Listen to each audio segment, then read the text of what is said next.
study finds that those who are unvaccinated plan to never get the shot. Ghost guns flooding San Diego, and police say they're going to get them off the streets. It's a huge day for the new Aztecs Stadium. We'll show you the exciting topping out ceremony. Plus, you may want to check your bank account. You could be getting another refund from the IRS this week. And why you may soon be able to skip the DMV and still get your real ID. If you're planning a summer celebration and want to give COVID a whack, meet the Scripps Ranch Girl, custom crafting piñatas. News 8 at 6 starts right now.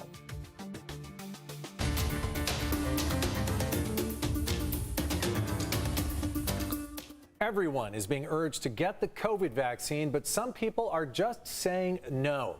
Good evening, and thank you for joining us. I'm Carlo Cicchetto. I'm Marcella Lee. Some who've chosen not to get the vaccine say they're worried about the health risks. Others say they're not getting the shot ever, no matter what. News 8's Abby Alford takes a deep look into a new survey and what the county plans to do with the findings.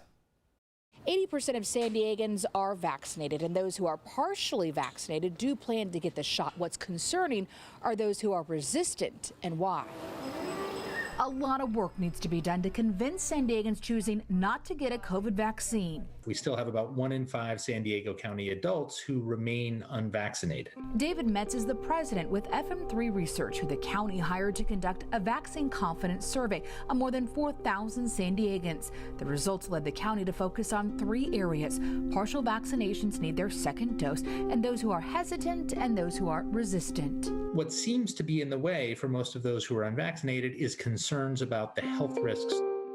Those hesitant fall into the health risk category, fear of long-term side effects, and they feel that the COVID vaccine was developed too soon.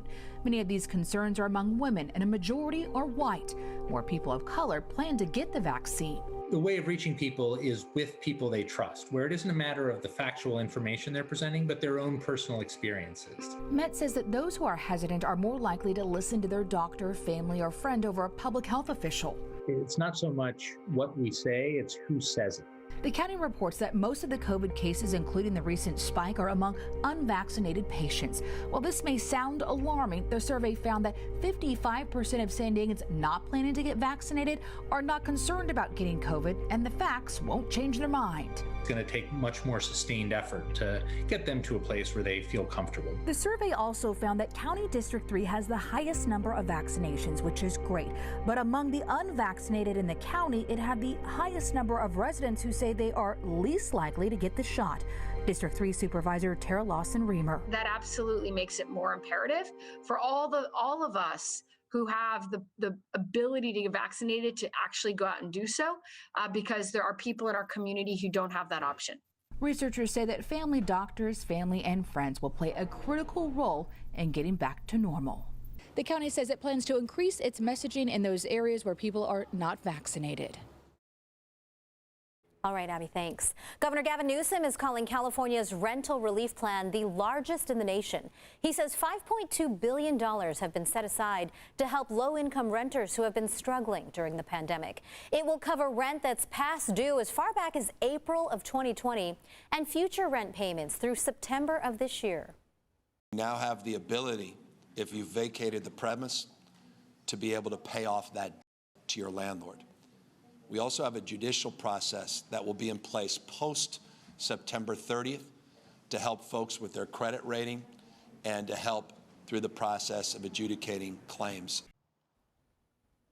An additional $2 billion is available to low-income families to help pay utility bills. A 27-year-old mother is facing felony DUI charges after a crash off Interstate 15 that killed her little girl and left her 2 other children critically hurt. It happened around 2:30 this morning near Gopher Canyon Road.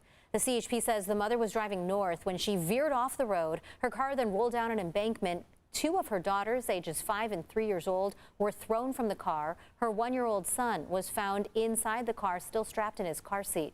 Sadly, the woman's 5-year-old girl was pronounced dead at the scene. A medical helicopter took the 2 other kids to Rady Children's Hospital. Their mother was also taken to a hospital. She had only minor injuries and is expected to be arrested on multiple charges, including felony DUI causing death. San Diego police say violent crime is up across the city, specifically gun violence. Now they're taking aim at illegal guns and the criminals who own them with a new violence reduction plan and a new ghost gun team to get those guns off the streets. News 8's Kirsten Holmes is following the story for us. She's live at San Diego Police headquarters. Kirsten?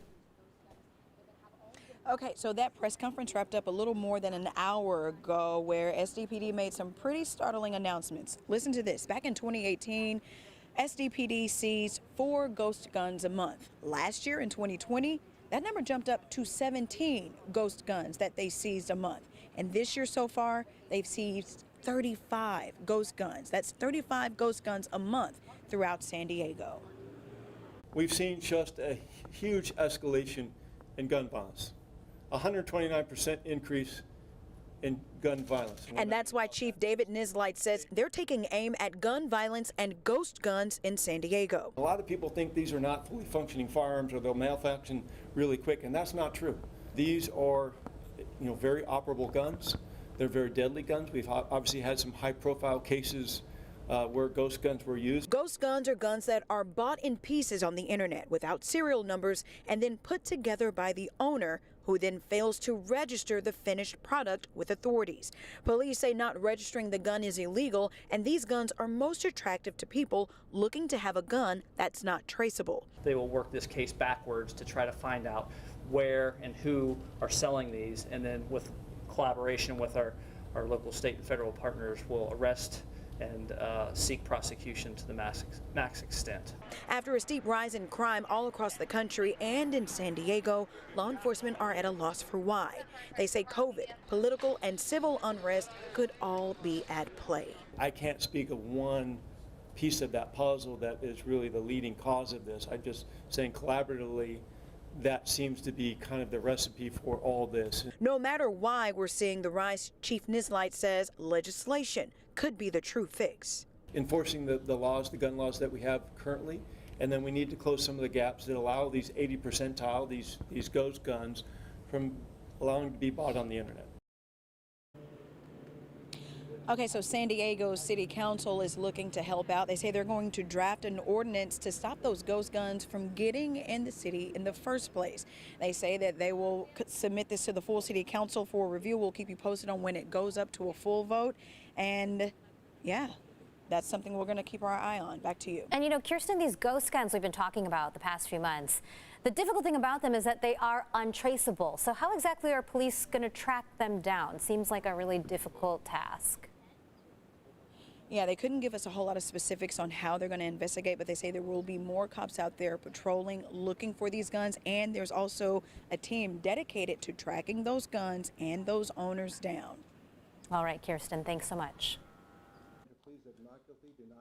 A man accused of intentionally ramming a San Diego police motorcycle officer with a car pleaded not guilty today.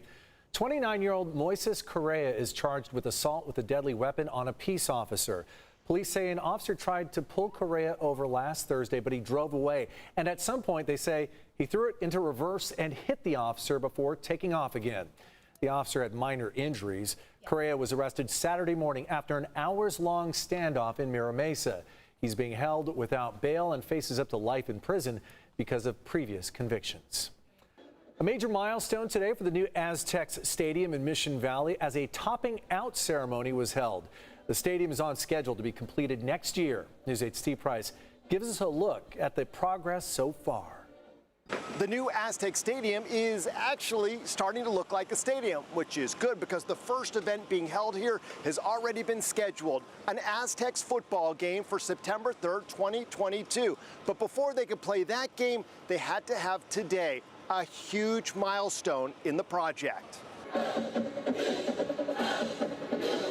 It's the final steel beam being placed into position, and for the San Diego State alums invited to watch the topping out ceremony, it was even better than they expected. It makes me bursting with pride to see my university stepping up and becoming a major player, not just in San Diego, but California and the whole West Coast. San Diego State is the place you want to be.